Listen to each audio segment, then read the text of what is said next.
Picture बहुत साल पहले बनने वाली थी जब सरबजीत सिंह जी जीवित थे, लेकिन बनाने का ये मुद्दा था तब कि जब अगर बन जाती तो सरबजीत रिहा हो पाते, लेकिन उसके दौरान ही ये हादसा हुआ और वो नहीं आ पाए वापस। तब इन्होंने और कोशिश की कि ये पिक्चर बन जाए। अब ये बनाने का हमारा रीज़न ये है कि ऐसा आगे ना हो, ऐसे आगे और कोई सरबजीत शहीद ना हो। हम सबको ज्ञात है कि 2 मई को सरबजीत के लिए सारा देश इकट्ठा हुआ था। 26 अप्रैल को उसके ऊपर जेल के अंदर हादसा हुआ, उस पर हमला हुआ।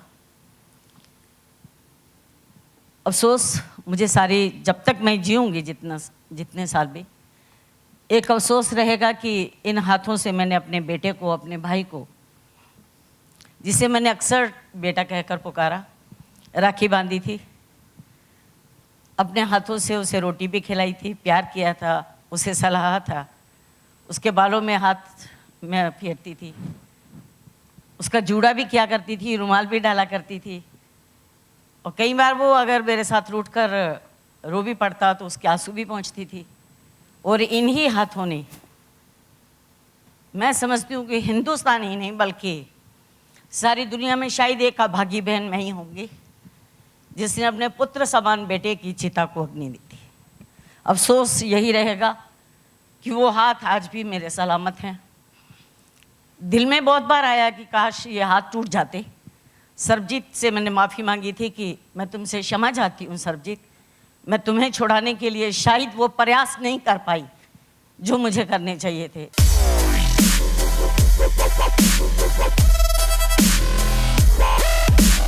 फिल्म के अंदर एक हीरो ही नहीं बल्कि मेरे लिए मेरा अपना भाई है। मुझे उसमें सरबजीत नज़र आया। और मैं जब भी ट्रेलर देखती हूँ या कोई बात होती है, मैं रणदीप को ही ज़्यादा देखती हूँ। मुझे रणदीप में सच में सरबजीत नज़र आता है। मैं पहले दिन जब आई थी तो इसे कोठड़ी के अंदर एक रोल दिया था, तो मुझे सच में लगा था कि मेरा शेर कोठड़ी के अंदर बैठा है। फिल्म में एक लाइन है कि जिसको जो होना था वो तो हो ही गया, पर परिवारों पे गुजरती रहती है। तो मेरे ख्याल से मैंने जो कोशिश की सरबजीत की तकलीफ़ को थोड़ा सहने की और सोचने की वो कैसा था और क्या बीती होगी 23 साल में जेल में, मैं वो करने के बावजूद इमेजिन नहीं कर सकता हूँ कि एक्चुअली में क्या बीती होगी। It must have been really terrible. But उससे भी ज़्यादा मेरे ख्याल से जो आस में जी रही फैमिली होती है किसी की, जो इंतज़ार में होती हैं और जो बाहर रहकर भी खुश नहीं रह पाते क्योंकि उनका कोई अजीज़ अंदर बंद है और अच्छे हाल में नहीं है, वो पेन मेरे ख्याल से बहुत बहुत गहरा है। और मैंने दलबीर जी को बोला था कि मेरी सिर्फ एक ही कोशिश रहेगी कि आप मुझ में अपना भाई देखें। रणदीप, मैंने सच में आपके अंदर सरबजीत को देखा है और एक मेरी चाहत है जो आज सबके सामने मैं कहना चाहती हूँ, इनसे वादा भी लेना चाहूँगी कि जब मेरी मौत हो तो आप ज़रूर आइएगा और मुझे कंधा दीजिएगा। मेरी आत्मा को शांति मिलेगी कि मुझे सरबजीत ने कंधा दिया। बस इतनी बात मैं इनसे ज़रूर कहना चाहूँगी। और आपसे मैं इल्तजा ये करना चाहूँगी, इस फिल्म को इसलिए देखिएगा, ये एक दर्द है, ये एक प्यार है, एक इंतज़ार है, एक तड़प है रिहाई की।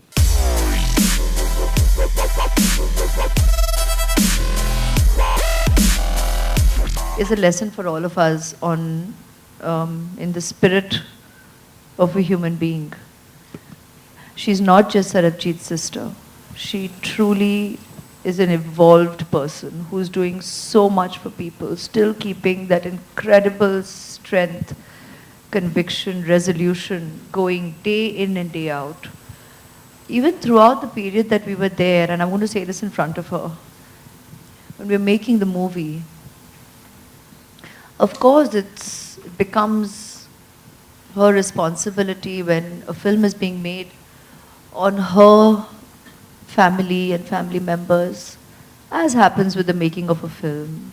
People put forth requests to her to come and, you know, meet the unit, get to meet the unit, have their photo opportunities. And she's just been so gracious, her entire countenance, where, you know, she would make that happen and yet respect a director's space, a film unit's space. That if at times there was a certain degree of creative privacy sought, it's amazing how she made all ends meet, and that is reflective of immense character. Immense character.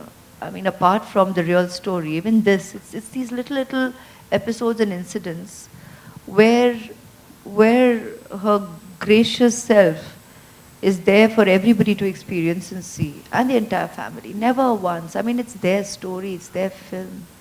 Every day of us working creatively, it's their birthright. This is the casualty of war and conflict. These people right here. और actors की ज़िंदगी में ऐसा बहुत कम बार होता है जब उनको अपनी फिल्म के ज़रिए सिर्फ एंटरटेनमेंट नहीं, कुछ उससे बड़ा कहने का मौका मिलता है. सो बहुत बड़ी बात होती है अपनी लाइफ को किसी और के हवाले कर देना. मुझे जब ये स्क्रिप्ट मिली पहली बार तो मैं बहुत मुश्किल से इसे कंप्लीट कर पाया, क्योंकि बीच में जितनी बार भी मैंने ये स्टोरी पढ़ी, दलबीर जी की जो संघर्ष है या जो सरबजीत ने जो सहा जेल के अंदर, वो बार बार पढ़कर रोना आता था. बहुत मुश्किल से उसे कंप्लीट कर पाया. और उसके बाद जब अवैश शेख जी और दलबीर जी का जो रिलेशनशिप था, वो पता चला कि उनकी पहली मीटिंग के बाद कैसे वो एक दूसरे के साथ जुड़े और अवैश शेख ने कैसे पाकिस्तान में रहकर उनकी हेल्प की, तो बार बार दिल भर आया था. मैं उसके बाद उमंग सर से मिला और इस फिल्म से जुड़ गया.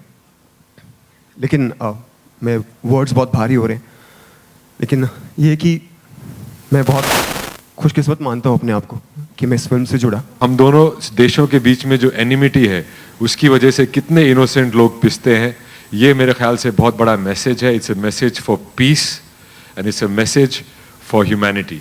And I hope that after watching this movie, both the governments, the whole public opinion changes, and it becomes one of loving and friendliness and you know, honoring each other as human beings and not just Hindustanis and Pakistani. It's ridiculous.